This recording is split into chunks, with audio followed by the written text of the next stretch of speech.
live from the O'Brien Service Stadium. This is the fifth quarter.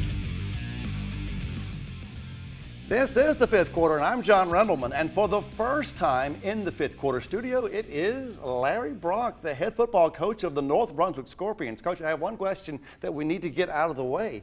How did you end up here tonight? Well, you know, once every football season, you get a Friday night off, or a Thursday night in this case, and we got an open week, man. We ain't got a game, so I thought I'd come by and hang out with you. Any message for your football players? You guys know, tomorrow morning, bright and early, get on to school. And then fourth period, we got weight training. We'll get ready to rock and roll. We'll have some fun. Hope they are watching tonight. And Coach, I had a hard time figuring out where to begin this evening, but Larry Brock is a graduate of South Brunswick High School. I know it, and he knows it. Now you know it. And with that being the case, we're going to start off the fifth quarter this evening with South Brunswick hosting Pender High School.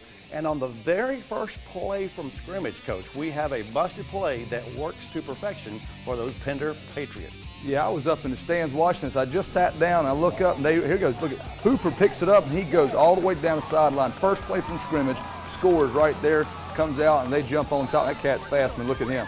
And they jump on 7-0. I mean, it's quick, and you know, it was amazing what they did.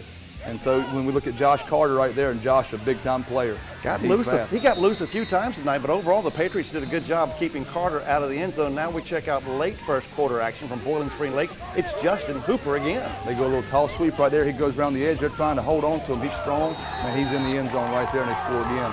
He had 2 touchdowns in the first quarter, 118 yards in the first quarter, but there is more, and the more is a really nifty punt return.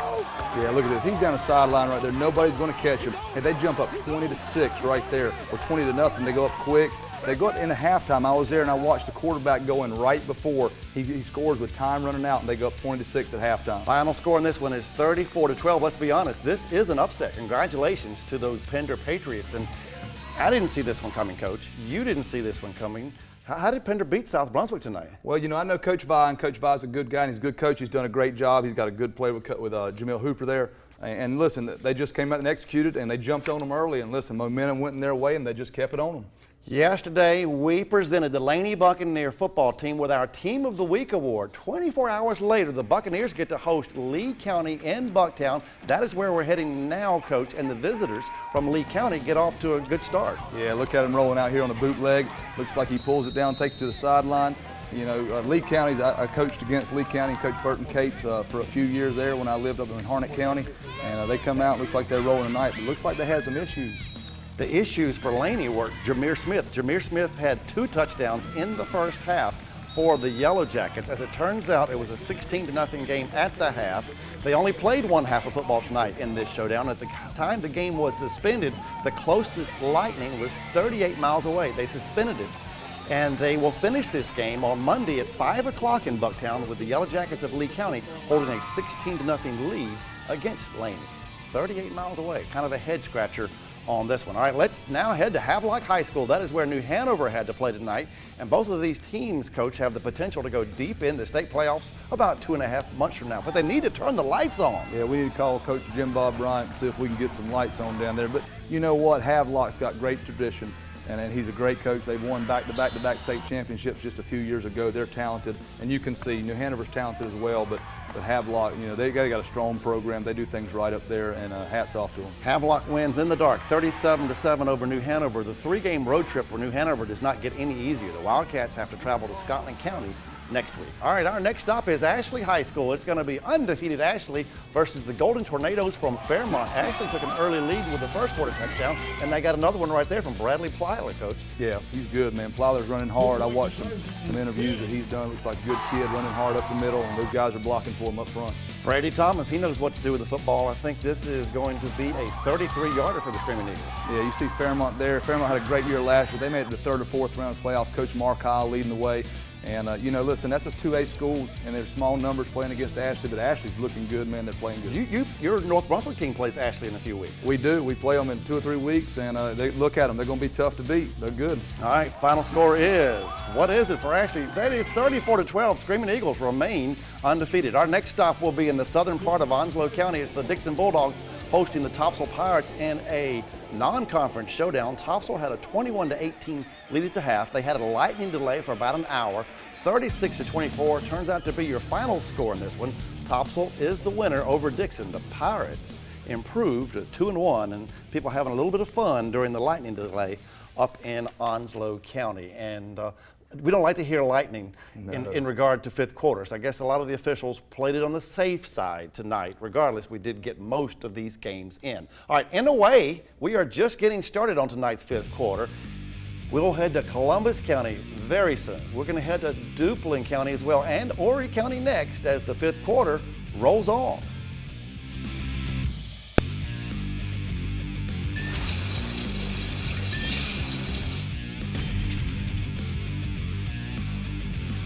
This is part two of the fifth quarter. Mathematically, that does not make sense. You get it? I get it. I get it. All right, I think you know what I mean. He even gets it, as he just said. Larry Brock is my co-host tonight, head football coach of the North Brunswick Scorpions. Are you ready for the speed round? Man, let's roll, baby. We are going to rock. We are going to roll, and we're going to head to Cerro Gordo. It is winless West Columbus in the dark tops, hosting the undefeated Trask Titans. Trask in the white tops. Trask looking to go 3-0 for the first time ever, Coach. West Columbus got some big old Smurfs right there running around, man. Some big guys. Yeah, Trask is doing a great job. They're off to a good start. Coach Jonathan Taylor's got them rocking and rolling, and they're playing some good football there at Trask. All right, let's see what that is. Is that a touchdown that's going away from us? Yes, it is. So it's a 13-0 lead for the Trask Titans on the road, looking to stay undefeated against the West Columbus Vikings. And now we've got quarterback Tyrese Armstrong. He's going to score on a midline option for Trask. Yeah, he's coming around. He's a good player. Coach Taylor, you know, he's worked hard, and these guys they're really putting it together, and you can see by their start and how they started their year off right. Unless they come around the edge there, gets tackled out of bounds. I don't know if we get a flag there, but you know, Trask is doing a good job. West Columbus is stepping up. Hopefully they'll rebound after this. But you know, it's high school football, baby. That's the way it goes. All right, they got this one in. No delays in this one. Your final score is 48-0. Trask all over the West Columbus Vikings. All right, West Bladen High School is off to a 2-0 start this season. Whiteville is 0-2. That is Whiteville in the dark blue. This game on paper could go either way, Coach, but it only went one way, and it went the way of the Wolfpack. Yeah, it looks like the Whiteville's got that option rolling right there. You know, Coach Luke Little down there. We played him the first game of the season, and it was a tough game for us. We got lucky and won 21-20, but I'm going to tell you, it could have gone either way, and we had some lightning issues in that one. That's Bradley Pridgeon. What a sweet touchdown that is. Earlier we saw a really sweet touchdown from Keyshawn Bellamy. He's number 8 for the White Wolfpack. A little celebration. They had a big lead against West Bladen. I mean, this one kind of got going fast earlier. I mean, West Bladen was down early and they never caught up. Final score in this one is 35-6. Wolfpack all over West Bladen. First win for Whiteville this year. All right, who is number 1 in Duplin County? Is it Wallace Rose Hill? Is it James Keenan? Well, we are about to find out, and we've got Wallace with the ball, Coach. There's a Buck Sweet coming around number 1. There's Malcolm Gray coming up, cutting up 90 degrees. He's going to get in and score. They're trying to catch him, but they can't. He's in for a touchdown. All right, Wallace Rose Hill wins easily in this one. Sweet play right here by James Keenan. I think he's going to backtrack a little bit, but it is not going to be a touchdown. As you can see, this is a shutout. The Bulldogs win 34-0. All right, let's dip into South Carolina. It is a border showdown between North Myrtle Beach High School, there they are, versus West Brunswick High School, but I think only one team came to play in this one, Coach, and it is the home team. Yeah, Myrtle Beach is strong, man. Coach Harden down there, I was actually his host on his recruiting visit to Appalachian, so I've known the Hardens for a long time. Coach Williamson and Trojans have started off good. Looks like they had a turnover right there, looked like a little double handoff reverse, maybe their Sally play, their scissors. But man, you know, West Brunswick's rolling. West Brunswick's a good team. North Myrtle Beach is a good team, and you know, just maybe Thursday night, you just never know what happens when things change and you get out of your routine. But North Myrtle Beach is good. Next Friday, you play South Brunswick. 2 weeks from now, I believe you play West Brunswick, correct? We do, yeah. And I've watched them on film, and I know Coach Williamson. I know all their coaches. I'm good friends with a lot of them. 23-0 is your final score. The Trojans do not get any points tonight in this one. All right, the play of the week. Still ahead. It's going to be a good one. I mean, it is a good one. I hope you agree. Hope you agree at home. But first, it is time for the fifth quarter scoreboard. You'll see a narrow 2-point loss by Hoggard. The Vikings are now 1-2 on the season.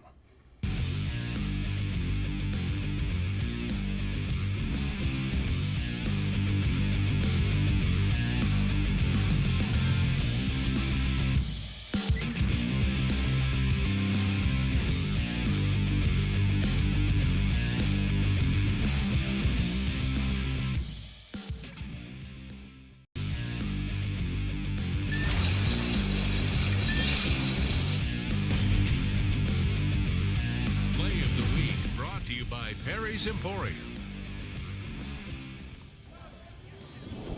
For the Perry's Emporium play of the week, let's head back to the Pender South Brunswick game. Was this a busted play or not on the first play of scrimmage, Coach? Man, I tell you, it was jet sweep to the left, but they just mishandled the snap.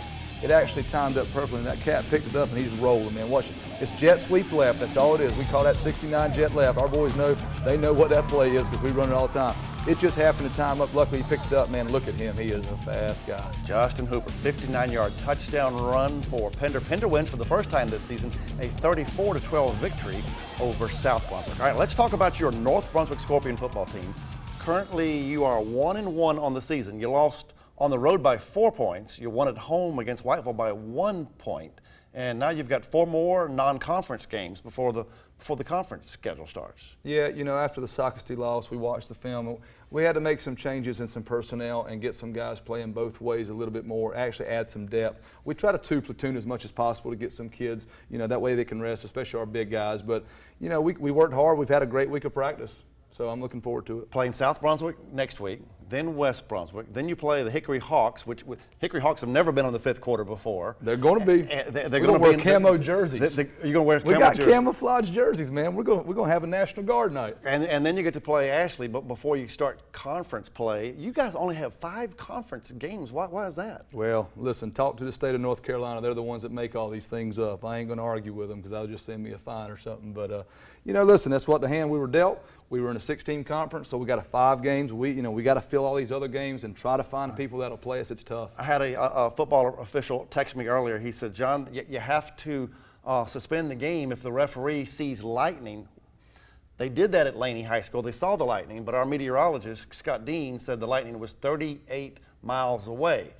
You have a rule book, but sometimes you got to, you know what I mean? Yeah, I think they need to come up with something with a lightning meter, or, you know, everybody's got cell phones. We had this issue against Whiteville, and man, I was like, listen, guy, these lightning storms are 40 miles away. We're in southeastern North Carolina. It is dark, and you can see lightning forever. But, you know, they got to err on the side of caution for kids, and I understand that too, but there ought to be some way we can say, listen, we know it's not here. We got to play the game. Larry Brock, you have been a pleasure. If you get another Friday night off, we'll have to have you come in. Man, I want to do it again. This is fun. It was cool to watch what y'all do, man, and we're honored in North Brunswick. I'm happy to be here. All right, the pride of Brunswick-County is showing. You went to South Brunswick, but you're now coaching at, and your Appalachian State Mountaineers lost in overtime tonight. I'm going to tell you. He played for ASU. I was getting the alerts on my phone. I was pulling from. Everybody was texting me. But listen, Mountaineers are a strong team. Watch out for them. That'll do it for tonight's show. I want to thank you for watching, and I want to thank you once again for coming in. Kevin Motzinger will be back in the 5th quarter studio on September 9th. You'll be coaching that night. See you next Friday, everybody, on the very next 5th quarter. Like WWAY on Facebook.